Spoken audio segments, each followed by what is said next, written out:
Hey everybody, it's Jason with Parallel Reality coming back with you here today with an article from Commentary Magazine. This is dated, I don't know when, it doesn't say. But I'm recording this on Saturday, August 17th, and it was from the week prior, so sometime within the last week. I apologize, I'll mention the date if I see it, but it is not there. So anyway, I'm blabbering on. It says, who is Kamala Harris? So it is commentary by Matthew Continetti. So I thought this would be interesting to find out who is she really. See if we can get enlightened here. So this might be a kind of a long one, so sit back and relax. So on July 30th, Kamala Harris released the first TV ad of her presidential campaign. The 60-second spot, titled Fearless, leans heavily on biography. The narrator begins with Harris's career as a prosecutor when she locked up murderers and abusers. There's a mention of her tenure as California State Attorney General and her fight against the big banks. Harris's years as vice president, we are told, have been spent controlling the price of insulin. We hear a quote from one of her recent speeches. This campaign, Harris says, is about who we fight for. And so she's talking about, it's funny because if she talks about any of this stuff, it's going to make her look really bad because she was, reviled in all of these jobs. So, of course, they got to astroturf it. But here we go. Let's keep going. Because the commercial is noteworthy for what it excludes. And okay, I should have just kept my mouth shut and kept reading. So it's probably going to say right now. It says, it leaves out Harris's 4 years in the U.S. Senate when she compiled a voting record that put her in the same company as the far-left Bernie Sanders and Elizabeth Warren.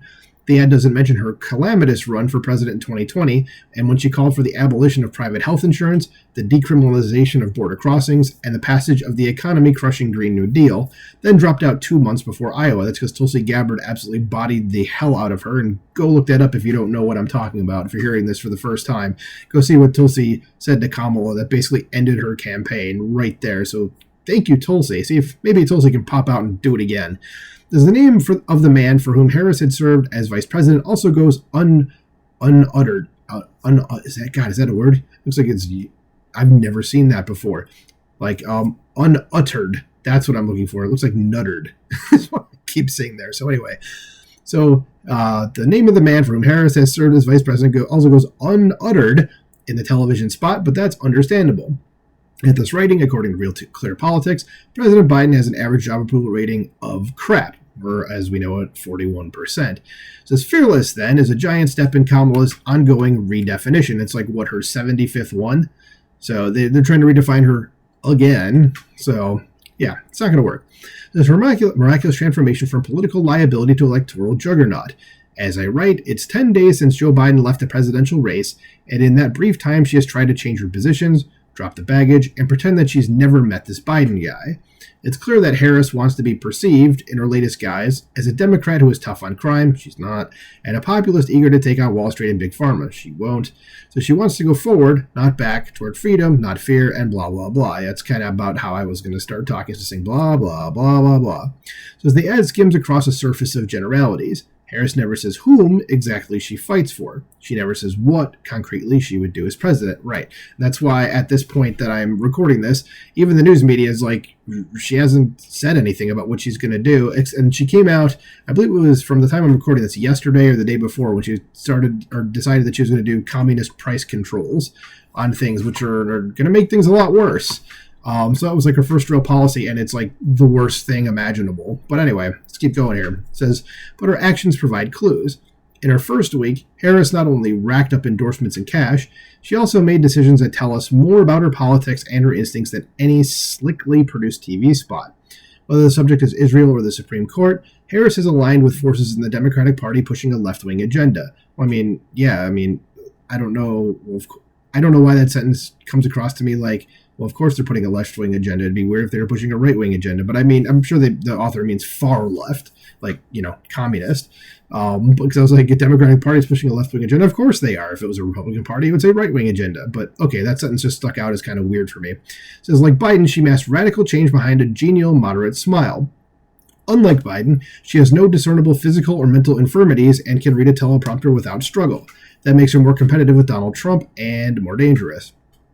When Israeli Prime Minister Benjamin Netanyahu addressed a joint session of Congress on July 24th, for example, Vice President Harris was nowhere to be seen.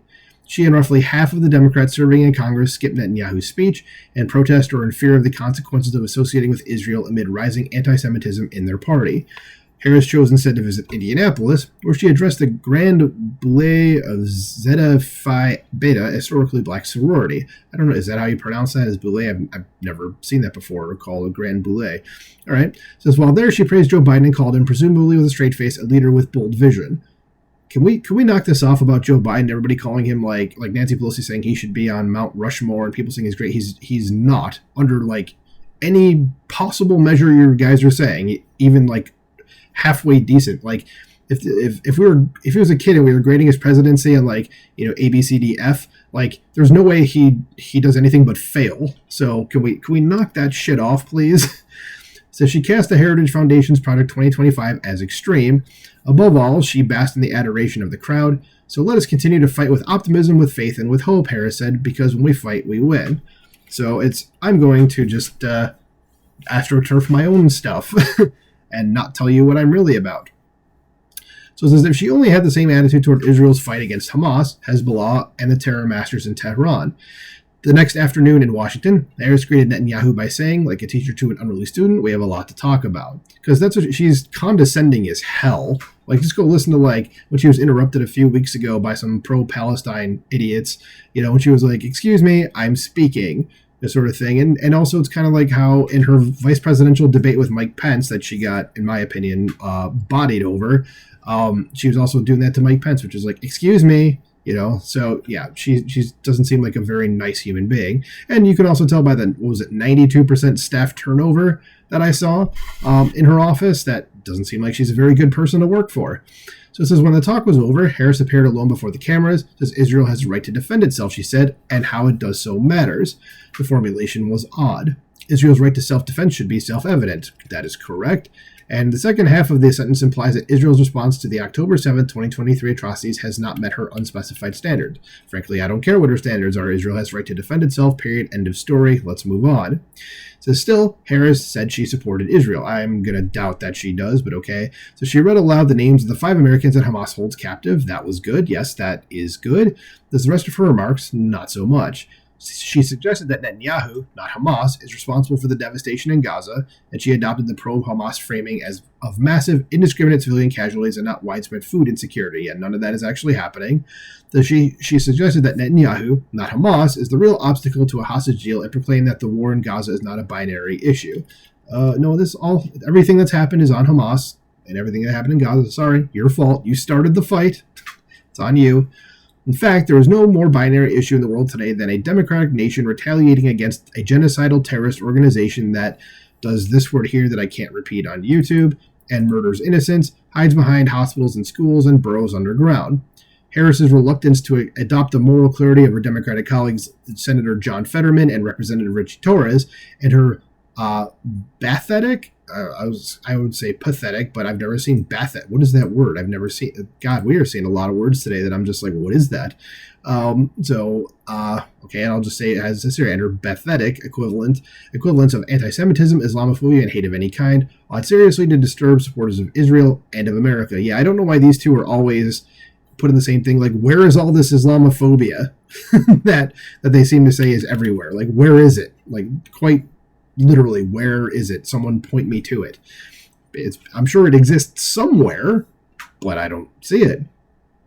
So a few days later, President Biden took the op-ed page of the Washington Post to announce his planned renovation of the U.S. Constitution, which is not something that ever needs to be done. He was angered by recent Supreme Court decisions on abortion and presidential immunity, while saying nothing of the numerous cases on which the court agrees unanimously, and triggered by a flurry of spurious charges of ethical impropriety against 2 conservative justices.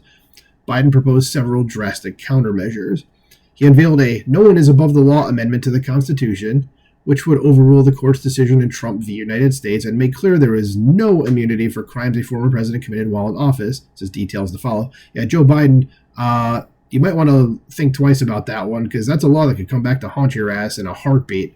Thus, he proposed a system of Supreme Court term limits in which a president would appoint a justice every 2 years to spend 18 years in active service on the Supreme Court, and he demanded a binding code of conduct for the Supreme Court. All of that should be a big fat no. As the reforms are the most daring assault on the separation of powers and judicial independence since the court-packing scheme of 1937. Finally, Biden has something in common with FDR, who was overrated. Says his ideas are hypocritical. Note that only at the end of Biden's 50-year career does he embrace term limits, and then for someone else. His ideas are also unconstitutional, unworkable, and with the GOP-controlled House of Representatives, DOA, dead on arrival.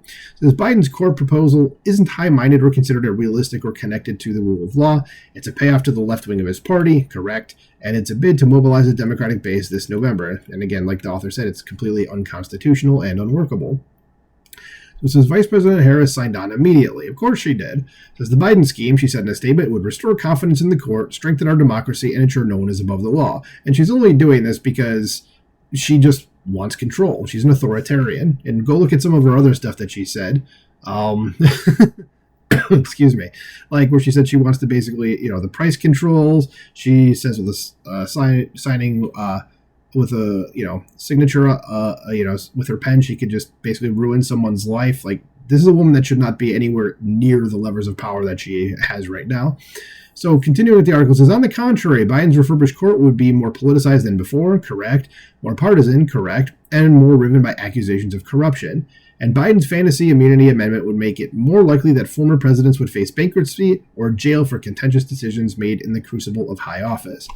Says when you shift your gaze from Harris's fearless ad and to the wall-to-wall positive media coverage of her campaign rollout and look at the Harris's treatment of Netanyahu and her reckless approach to the Supreme Court, a more accurate picture of her begins to emerge. A Harris presidency would be as incompetent and as unpleasant as Joe Biden's, but even, if you can imagine, farther to the left. Who is Kamala Harris? She's afraid we might find out. Excellent article, I thought. I thought that was really well. And who is it? Who is she? And when you find out, you're not going to like it. So let me know what you think about this in the comments below. Do you plan on voting for Kamala? And if you do, I'm really wondering why. And if you tell me why, do not tell me that it's because she's a woman of color. Nothing with that. Tell me about her policies. What is driving you to vote for her? Let me know in the comments below. Like, share, subscribe. Now I'll talk to you soon. Bye.